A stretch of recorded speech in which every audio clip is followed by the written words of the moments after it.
ప్రయత్నమే తప్ప అలా జరిగింది వాస్తవం. ఆ రెండు ఫిల్లర్స్ క్రాక్ ఇచ్చినే వాస్తవం. దాంట్లో ఇప్పుడు మాకు ఈ సంబంధం లేదని చెప్పితే అది ప్రజలు కూడా విశ్వసించారు కదా. కాబట్టి ఇప్పుడు ఇక్కడ జరగాల్సింది ఏంటంటే, ఇప్పుడు రైతులకు మేలు జరగాల, రైతుల మీద ఇప్పుడు ప్రభుత్వం మీద కోపం మీద ఇప్పుడు బీఆర్ఎస్ తీసుకున్నటువంటి ట్యాగ్ లైన్ ఏంటంటే, మా మీద కోపం ఉంటే మమ్మల్ని శిక్షించండి, మేము తప్పులు చేస్తే కానీ రైతులను శిక్షించకుండా అనే దాని మీద రైతుల పక్షాన నిలుస్తూ ఉన్నారు. అయితే కేసీఆర్ మొదటి నుంచి కూడా కొంత రైతులకు సాఫ్ట్గా అండగా నిలిచినటువంటి వ్యక్తిగా ప్రజలలో పేరున్నది. ఆ క్రమంలో ఏంటంటే ఇప్పుడు ఈ డ్యామేజ్ని, ఇప్పుడు జరిగిన డ్యామేజ్ మామూలు డ్యామేజ్ కాదు, నీకు ఆ డ్యామేజ్ని పునరుద్ధరణ కొరకు ఈరోజు మేడిగడ్డ యాత్ర పెట్టుకున్నారు. మేడిగడ్డతోటి ఇప్పుడు ఇదంతా కూడా ఏంటంటే, ఇప్పుడు కనుక పార్లమెంట్ ఎన్నికలు లేకపోతే ఈ మేడిగడ్డ లేదు, పాలమూరు లేదు, ఇద్దరు రైతులు ఎట్లాగో మొత్తం నిండా మునిగే పరిస్థితి ఉండేది. కాకపోతే ఇక్కడ జరిగేది అంటే అంతా ఈ 16 సీట్ల కొరకు ఈ పంచాయతీ అంతా వస్తుంది. ఒక సీటు పక్క పెడితే ఈ 16 సీట్ల పంచాయతీ వస్తూ ఉన్నది.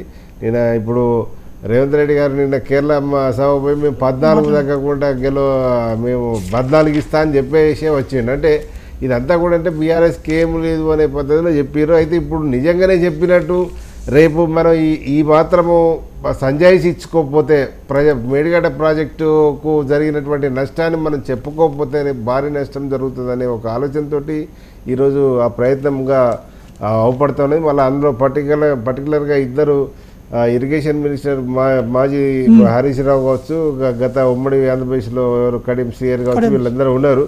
వీళ్ళు అప్పుడు అయితే అక్కడ ఇప్పుడు లేనిది ఉన్నది అని చెప్పలేరు, ఉన్నది లేదని చెప్పలేరు, ఉన్నట్టుగా చెప్పాల్సినట్టు వస్తుంది. కాకపోతే ఏంటంటే ఇక్కడ ఆధారాలతో చెప్పే ప్రయత్నం చేయాలి. ఇప్పుడు 1,00,000 కోట్లు మునిగింది, 1,00,000 కోట్లు మునిగిందని చెప్తారు. మేడిగడ్డ బ్యారేజ్కి పెట్టిన పెట్టుబడి ఎంత? 3,500 కోట్లు. 3,500 కోట్ల ఒక బ్యారేజ్ ఇక్కడికి వస్తాయి. ఇప్పుడు సమస్య ఏంటంటే అందులో 84 ఫిల్లర్లు ఉంటే 3 ఫిల్లర్లు అయితే దాన్ని ఒక్కొక్కసారి ఏమవుతుంది అని అంటే, ఇప్పుడు ఇదో చెదలు లాగా ఉంటుంది. ఇప్పుడు చెదలు ఒక్క కాడనే పడితే తీసేసినట్టు ఉంటుంది కదా. ప్రాజెక్ట్ అంతా లింక్ ఉంటుంది కనుక దాన్ని 3 ఫిల్లర్లు తీయాలన్నా మొత్తం దాన్ని పక్క పెట్టాలనే దాని మీద కొంత నిపుణులతోటి నీకు ఇంజనీర్లతోటి నీకు అడ్వైస్ తీసుకొని చేయాల్సినటువంటి పరిస్థితి ఉన్నది. అయితే ఈ క్రమంలో వీళ్ళు ఇద్దరు పంచాయతీ, కాంగ్రెస్ పంచాయతీ, బీఆర్ఎస్ పంచాయతీ పక్క పెడితే మూడో బీజేపీ ఏంటంటే ఇప్పుడు ఇలా శ్రీరామ్ ఇచ్చినటువంటి స్టేట్మెంట్ ఇంకా భిన్నంగా ఉంది. అంటే ఒక కాంగ్రెస్ ఆరోపణలను కొంత సమర్థించినట్టే ఉన్నది. అంటే ఇప్పుడు ఇది ఏది కూడా మరి ఇన్ని రోజులు బీజేపీ మరి అక్టోబర్ 21 నుంచి ఏం చేసింది? అక్టోబర్ 21 నుంచి ఇప్పుడు ఈ ముచ్చట చెప్పాలి కదా. అక్టోబర్ 21లో జరిగితే ఎన్నికల ముందు అసలు నోరిప్పలేదు. ఇప్పుడు ఇవన్నీ ఏంటంటే రాజకీయ కోణంలో వాళ్ళ లబ్ధి కొరకు, ఆయా పార్టీల లబ్ధి కొరకు మొత్తానికి ఆ ప్రయత్నం చేస్తున్నారు. కానీ ఏది ఎవరు చేసినా కూడా రైతులను ముంచే కార్యక్రమం అయితే ఇక్కడ ఖచ్చితంగా. అంటే నిన్న వెదర్ శ్రీరామ్ చెప్పినటువంటి కన్వర్సేషన్ పవర్ పాయింట్ ప్రెజెంటేషన్లో 167 ఐ థింక్ అంటే 165 టీఎంసీలు ఉన్నప్పటికీ కూడా 67 టీఎంసీలు మాత్రమే ఉందని చెప్పేసి ఆనాటి ప్రభుత్వం చెప్పింది. కానీ కాళేశ్వరం సంబంధించిన డిజైన్ విషయం కూడా వీరు స్పష్టంగా చెప్పడం జరిగింది. అంటే డిజైన్లో కూడా ఎటువంటి అనుమతి లేకుండానే చేశారని. అయితే తుమ్మిడిహట్టి దగ్గర 167 టీఎంసీలకు నిల్వ ఉండేటువంటి ప్రాంతం అని చెప్పింది వాస్తవమే. దాంట్లో ఎక్కడ డిస్ప్యూట్ లేదు. కానీ మహారాష్ట్ర ప్రభుత్వము గోదావరి మీద అడ్డంగా బాబ్లీ లాంటి ప్రాజెక్టులు నిర్మించడం వల్ల ఏంటంటే దానికి నీకు నీటి నిల్వ తగ్గి అది 60 టీఎంసీలకే చేరింది.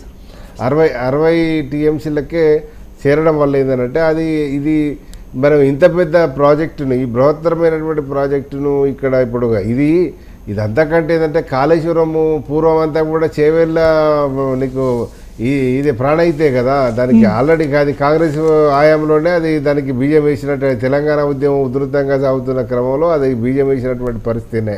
ఇక్కడ జరిగిందంతా కూడా ఏంటంటే ఈ మేడిగడ్డ ద్వారా ఏంటంటే కొంత టీఎంసీలు పెంచుకోవచ్చు అనే దాని మీద ఇక్కడ తీసుకొచ్చారు. అయితే ఇక్కడ పర్యావరణానికి సంబంధించిన అనుమతులు ఇవ్వని, ఇన్వెస్ట్మెంట్కి సంబంధించిన ఆడిట్ జరగని అని, తర్వాత అసలు మేము పర్మిషన్ ఇవ్వని రకరకాల అప్లికేషన్స్ వస్తున్నాయి. ఏది ఏమైనప్పటికీ నెల రోజులలో పూర్తిగా తేలుతుంది. ఈలోపు ఎలక్షన్ కోడ్ వస్తుంది, ఎలక్షన్ కోడ్ వచ్చినాక మళ్ళీ ఎక్కడ వేసిన గొంగలు అక్కడనే ఎస్ ఉంటుంది. అంటే ఆల్రెడీ అంటే సరే ఓకే కాళేశ్వరం సంబంధించినటువంటి విషయం ఒకటైతే బీఆర్ఎస్ పార్టీ నేతలు ఇప్పుడు కాంగ్రెస్ పార్టీకి సంబంధించిన నేతలు పాలమూరు రంగారెడ్డి పర్యటన కూడా చేస్తున్నారు. అక్కడ ఉన్నటువంటి ముఖ్య నేతలు వారందరూ కూడా అక్కడికి వెళ్ళి సందర్శించి గత 10 ఏళ్ల పాటు కేసీఆర్ పాలనలో పాలమూరు జిల్లాలో ప్రాజెక్టులు ఏ విధంగా నిర్లక్ష్యానికి గురయ్యాయన్న విషయాన్ని ప్రజల ముందుకు తీసుకెళ్లాలని చెప్పేసి చెప్తున్నారు. కానీ గత ప్రభుత్వం చూసాం అంటే పాలమూరు రంగారెడ్డిలో ఎక్కువగా నీళ్లు కూడా అందించాము, సస్యశ్యామలుగా చేశామని చెప్పేసి చెప్పడం జరిగింది. ఇప్పుడు వాస్తవం కూడా పల్లెలు మలిచిన పాలమూరులో నీకు పచ్చదనానికి కొంత నిలువుగా తీసుకొచ్చింది కేసీఆర్ ప్రభుత్వమే. అందులో ఏమి లేదు. అయితే అది ఎన్ని లక్షలు బారినాయా, ఎన్ని వేల ఎకరాలు బారినాయా అనే అక్కడికి ఇప్పుడు అంతకుముందు మొత్తం రాళ్ళు రప్పలతో ఉన్నటువంటి పరిస్థితిని